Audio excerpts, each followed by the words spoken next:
મિત્રો વિડીયોમાં તમારું સ્વાગત છે। ગુજરાતમાં હાટ ધ્રુજાવતી ઠંડી આજે પારો 7.5 ડિગ્રી સુધી ગગડ્યો છે। છેલ્લા 2 દિવસોથી આખું ગુજરાત ઠંડીમાં ઠૂંઠવાઈ રહ્યું છે। આજે મંગળવારે ઠંડીનો પારો ગગડીને 7.5 ડિગ્રી સુધી પહોંચ્યો ગયો છે।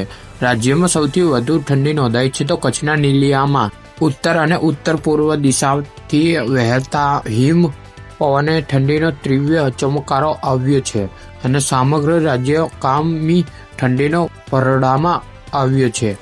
બનાસકાંઠાની ડીસામાં પારો 11 ડિગ્રી, ગાંધીનગરમાં 11.2 ડિગ્રી, ભુજમાં 11.4 ડિગ્રી અને રાજકોટમાં પણ 11.4 ડિગ્રી નોંધાયો છે। અમદાવાદમાં દિવસભર ઠંડા પવન સાથે પારો 13.4 ડિગ્રી જ્યારે વડોદરામાં 13.6 ડિગ્રી સુધી ગગડ્યો છે।